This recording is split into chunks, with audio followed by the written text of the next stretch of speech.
Earth is only approximately spherical and has never been perfectly round. Instead, it is an irregularly shaped ellipsoid.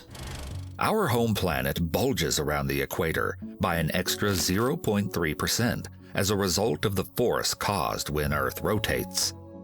Our planet's diameter from North to South Pole is 12,714 kilometers, while through the equator it is 12,756 kilometers.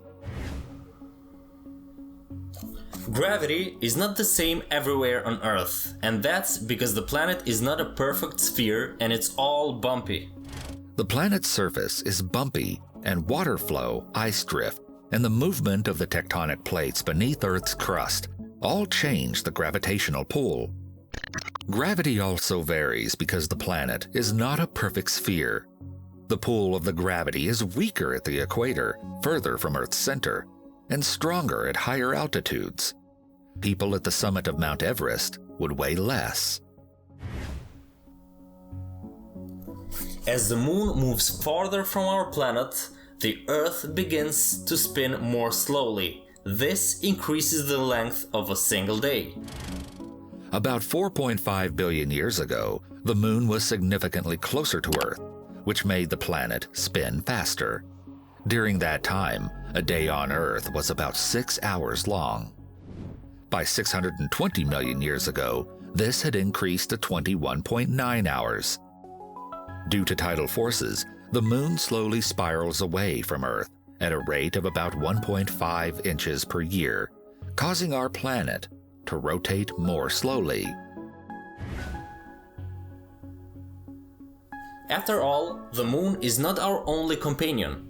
The Earth has another body orbiting near it that is sometimes referred to as a moon.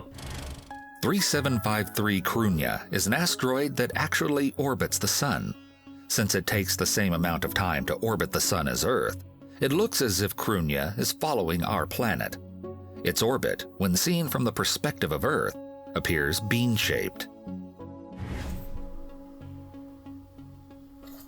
The driest spot on Earth is the Atacama Desert of Chile and Peru, which ironically lies next to the biggest body of water, the Pacific Ocean.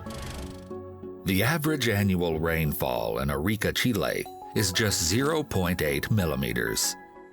In the center of the Atacama Desert, there are places where rain has never been recorded.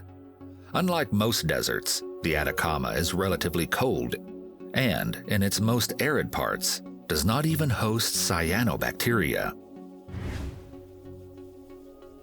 At a few points in Earth's history, all the land masses were stuck together to form a supercontinent.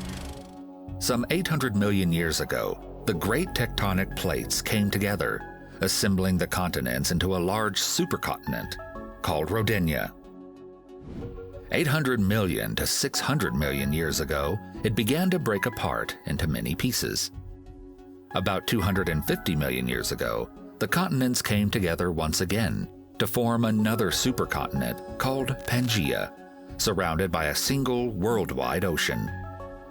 50 million years later, it began to break up again, eventually forming the continents as we know them today.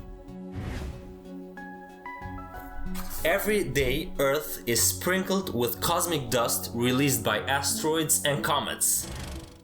On a daily basis, about 100 metric tons of interplanetary material, mostly in the form of dust, falls down to the Earth's surface, adding about 40,000 metric tons per year to Earth's mass.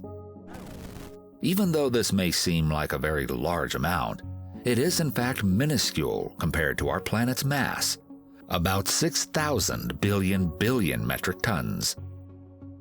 These particles measure up to 1/10 of a millimeter in size and are released by comets as their ices vaporize near the Sun.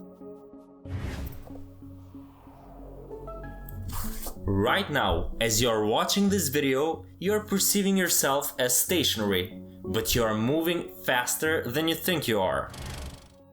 Depending on where you are on Earth, you could be spinning through space at just over 1,000 miles per hour. That might sound fast, but it's barely a blip on the cosmic radar.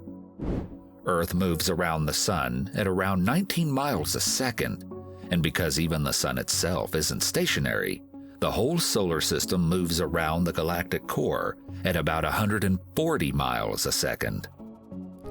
Actually, the whole universe is in motion.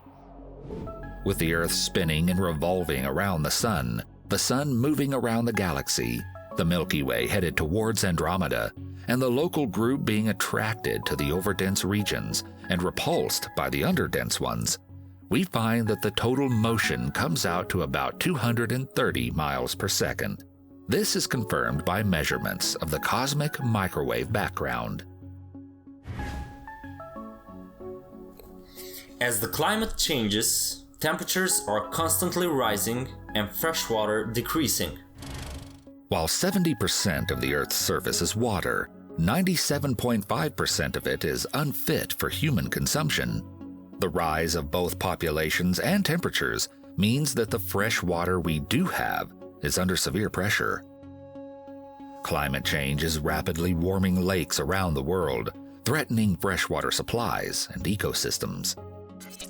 Warming waters could kill native fish, clog pristine waters with algae, and expose fish and other aquatic species to more toxic pollution. Also, due to the global human population growth, water demand is projected to increase by 55% between 2000 and 2050.